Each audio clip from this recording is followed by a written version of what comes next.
الإسكان البديل والقضاء على العشوائيات، وإزاي مصر نجحت في خطتها للقضاء عليها. كان ملف العشوائيات في مصر أحد أهم التحديات اللي بتواجه الدولة المصرية، لدرجة إنها وصلت بوصف بعض الأماكن العشوائية بالحياة البائسة واللي بيعيشها شريحة معينة من المصريين. لكن تاريخ مميز قدر يغير كتير، والدولة ركزت في اهتمامها على العشوائيات وإزاي تقضي عليها، وتحويل العشوائيات لصورة حضارية ونموذج مشرف، وكمان لبناء مناطق سكنية حضارية تليق بالمواطن المصري. واتكلم الرئيس عبد الفتاح السيسي قبل كده ووعد ونفذ وعده بالقضاء على الأماكن العشوائية، وقال إنه لما كان صغير وشاف الأماكن العشوائية دي وظروف الناس اللي كانوا بيعيشوا فيها هناك، قال لو معايا 100 مليار دولار هصرفهم وأخلي الناس دي تعيش عيشة كويسة، وربنا اداني الفرصة دي وتوليت المسؤولية. وده فعلا اللي حصل واتنفذ بناء على تعليمات الرئيس عبد الفتاح السيسي، وقدرت مصر تعمل نقلة حضارية وتقضي على عدد كبير من العشوائيات، وأصبح فيه سكن حضاري لسكان المناطق العشوائية، واللي يعتبر حق من حقوقهم مش تفضل عليهم. وبالفعل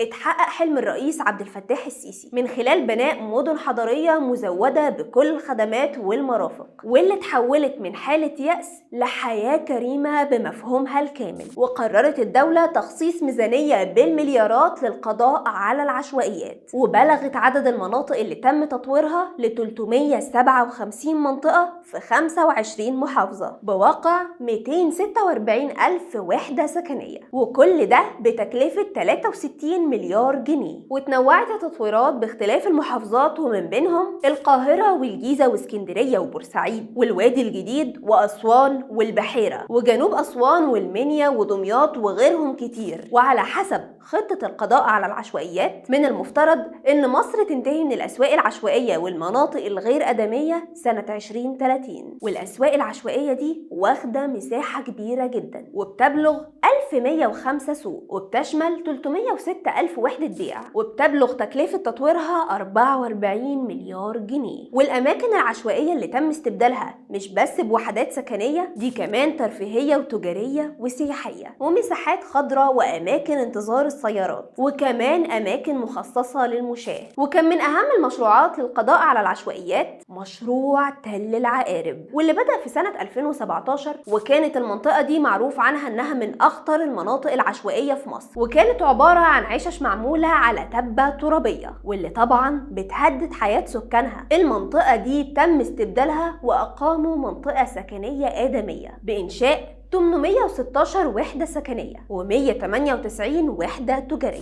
وكانت من ضمن خطة التطوير حصل تطوير تام في منطقة عين الصيرة ومنطقة مجرى العيون، وكمان تم إعادة منطقة الفسطاط كمنطقة جذب سياحي ووجهة للحضارة في المنطقة دي، وكمان منطقة الأسمرات واللي بتضم أكتر من 10,000 وحدة سكنية بتكلفة إجمالية 1.6 مليار جنيه، وبيستفاد منها 43,920 شخص. والمختلف بقى واللي أحدث تغيير في فترة الرئيس عبد الفتاح السيسي التطوير الكبير اللي حصل في المناطق دي، وده على عكس الحكومات اللي كانت قبل كده واللي كانت بتتبع نظام الإحلال والتجديد، مش بس في المرافق وسبل العيش لسكان المناطق العشوائية، وده اللي أدى لتحويل المناطق دي لأماكن مليانة إرهابيين ومتطرفين. وبعد خطة التطوير والقضاء على العشوائيات، قدرت الدولة المصرية إنها تقضي على 80% من العشوائيات الموجودة في مصر بقيادة الرئيس عبد الفتاح السيسي، وده كان إنجاز من ضمن إنجازات تانية كتير هتستنونا فيها في الفيديوهات اللي جاية.